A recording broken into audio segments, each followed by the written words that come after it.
Okay, so John, first, show me the back of your jacket. Come on, John. Here we go. Let's I'm do gonna it. do the whole Bruce Springsteen thing. Yeah. Okay. Woo! This is awesome. Love it, love it, love it. Okay, got it. Okay, come on down.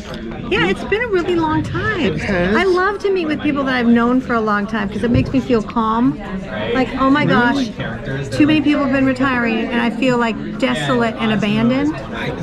So don't retire. I've been doing this for 32 years and I'm like, where are all my people going? They're all retiring. I'm still here. I'm still here. We're Yes, buddies. yeah, so this is super duper awesome. I have so much to talk to you about. Yay. First, I want to hear like what's new with you and Capstone. And I'm excited about your product because I'm seeing that schools in the mid-tier and the smaller are really now they're ready for sophisticated UI UX, and you are on it. Yeah, over thank there. you. Thank Yeah. So tell me. you. So Capstone has been around for 30 years, right? And I would say we're in every school in America's library with at least one print title. And we're in 30,000 schools with Pebble Go, which is our e-platform and e-books. I love Pebble Go. Yeah, so our mission is helping kids succeed by making learning fun. And when you quantify that, it's about engagement, right? It's about curiosity. It's about the research behind how kids are motivated to learn. So that's our focus, great content. So what's new is, well, our model is shifting from a library-only solution to classroom and library to a district collective impact model. So What does that mean? So a collective impact model would say, you know what? Well, the opposite of that is like, you want a book or an article? Yeah. That's a product to a need. A collective impact solution says, what's your common goal or vision? Is to close a literacy gap, right? Yeah. And so how do you close a literacy gap? You engage stakeholders, you build it across the community. Yeah. You look at data to help inform and refine, and then you bring in stakeholders from beyond the school. So like community leaders, Chamber of Commerce, EDCs, mayor, and you say, how can we collectively close the gap? So we have productive citizens, we have a thriving workforce. So our solution is moving to one where we build the tools that help schools and districts do that. Yeah, so it's a service model, not a product model only. That's really nice. I like that a lot. And I really think that the literacy problems in America are over-exaggerated anyway, because there was just reports now that there's 11 million of the 55 million are brand new to America. 11 million. And that's illegal and legal immigration, right? Yeah. So if you have that, you have a ton of kids who are coming at this from an English language learner anyway, right? So that's complicating the picture, and I think skewing it negative that's inappropriate. Right. Because you can't blame a kid that they don't know they're not literate when they just got here. That's right. Yeah. And you know what else is like, for us at least, you look at English learners, most of the supports are a deficit model, like, oh, let's water it down, let's give you lower level content. And for us, it's all asset based. So like, let's give you content that's academically rich, but is of high interest, low read, so a lot of shifts. So it's like, we don't want you to get watered down. You have strong academics in your primary language. What you need is the acquisition, right? Vocabulary, background knowledge, and say, okay, I can relate that to what I do. So I don't know if you know this, but we produce 500 titles each year. And each year we pick what are the key areas that we want to focus on. So is it like relevance, representation? Is it wellness? Is it science, STEM, whatever? So we are constantly on the front. Do I talk too much? No, I love it. Too fast? Keep talking. Okay, so we're going to edit everything anyway to make you look awesome. Yay! So the reason we're at ISTE this year, and our big news is our partnership with the ISTE Association in the way of their ISTE standards for students.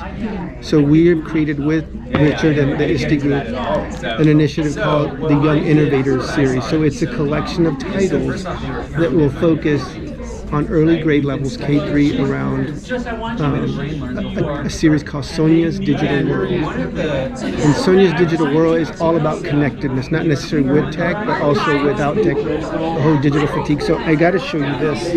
This is really interesting to me because I was just talking to that software development company that's catering to the education market about the fact that I'm so tired of hearing about computer science. That is like so 30 years ago. It should be called digital sciences because it's a realm that's way above literacy, computer literacy. It's way above studying the early computer sciences. Right. You're in a digital world, and it is manifesting as both a language, a behavioral art. It's a many things, and we've too narrowly defined it. So this is a Capstone picture window book. So it's mostly like a Newbery type book. But what's so interesting is it walks through kids' approach to their connectedness, and it may be with the camera, it may be with video conferencing, but it really is about connecting each other. It's more about the story of we should connect, we should talk, kind of like what we're doing here. And oh, by the way, if technology has a part, that is part of being an innovative learner. Okay, so here's the big story on that I really, really like, and I think you should focus on this. Okay. Is that balancing your humanity with technology is the mood. Let me write that down. It is the mood of the country. In fact, my next special report is entitled Balancing Your Humanity with Tech, because it's what I'm hearing in my roadshow tour. So our surveys show that 40% of teachers are spending upwards of 20 plus hours a week on finding the digital thing to put in their lesson, writing the lesson, and the traffic. Okay, so that means issuing it, getting pelted with back communication via email or however, right? Or in the LMS or whatever they're using. And then other back and forth traffic, right?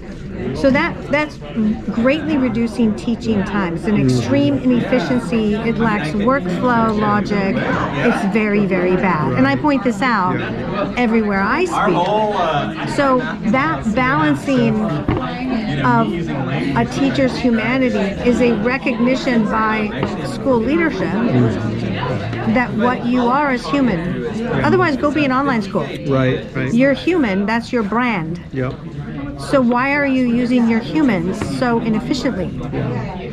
So I love it when I hear companies talk about let's balance our humanity, and anything that's going to do that, I'm all in. So on that note, our whole, like in August, our back to school message is this district model, right? But as part of that is like, we don't want to be your MTS model. We don't want to be your DEI or SEL. Like, we don't want to be your model. You're the expert, teacher X. What we want to be is the engaging content that enhances what you already do or what you're valued and went to school to become a third grade science or English teacher. And so what we bring is like, we're going to keep doing what we're doing is great content. Right? And so, and what everyone you're taking a load off of those three things I just talked about: building, finding, blah, blah, blah. Yeah. And the other thing is, everyone will say, like, the thing I love about Capstone and it's easy to use. There is no, like, all this, like, major integration crazy. No, it's quality UI UX. Yeah, it's just quality UI UX. And then the last piece is that we switched this year is all our ebooks. When you buy our total solution, are perpetual now. So when you think about buying a digital ebook, you're kidding me. I know. Including iterations and updates and blah, blah, and blah, blah. Wow. So we're going to give them perpetually. When they, like, if you're going to buy one book, one article, it's going to be on a license base or at a premium price. But when you say, I want to partner with Capstone to have a collective impact approach, then that means you want Pebble Go, you want our ebook model, and you want our Connect standards aligned pieces. And all of these pieces are the best way to use it. So, and part of that is we want you to implement correctly what you already do well. Second of all, we want you to have sustainability, because when all these funds go away, all your products go away. Right, your SaaS models will begin to dwindle based on usage, right? But our perpetual ebooks, like you should own a perpetual ebook the same way you would own a print title in the library. Like that's yours. that makes sense to me. Yeah. But then you guys can still be sustainable as a company, because you can continue to train the new teacher turnover and earn income on services, because I want you to stay alive. Okay, I don't want you to not make any money. Right. You need to make money in some way, because otherwise you're not sustainable. But what you're really saying to me is, I want to point this out to whoever's listening to this video that we're making right now together, and that is, we came from the days of textbooks. That's right. Where the teacher was given, here's your scope and sequence, and you can add to it, videos from History Channel or whatever you want to do, and projects and things like that. But then somehow we fell off a cliff, and it was like no more textbooks for a lot of everything, right? And that there's like willy-nillyism everywhere. And now all you're really saying is, I'm going to bring that back in a different form, to bring some calmness to the torrid seas, right? That are just going crazy. Yeah. Let teachers do what they do best. Yes. Right? And so with that, I mean, we'll still have a SaaS solution, our integrated SaaS model in PebbleGo. Okay. Our ebook will be Perpetual. We have different models for that. And then the services side, like you mentioned. So. Well, that's really where it's at. And okay, great.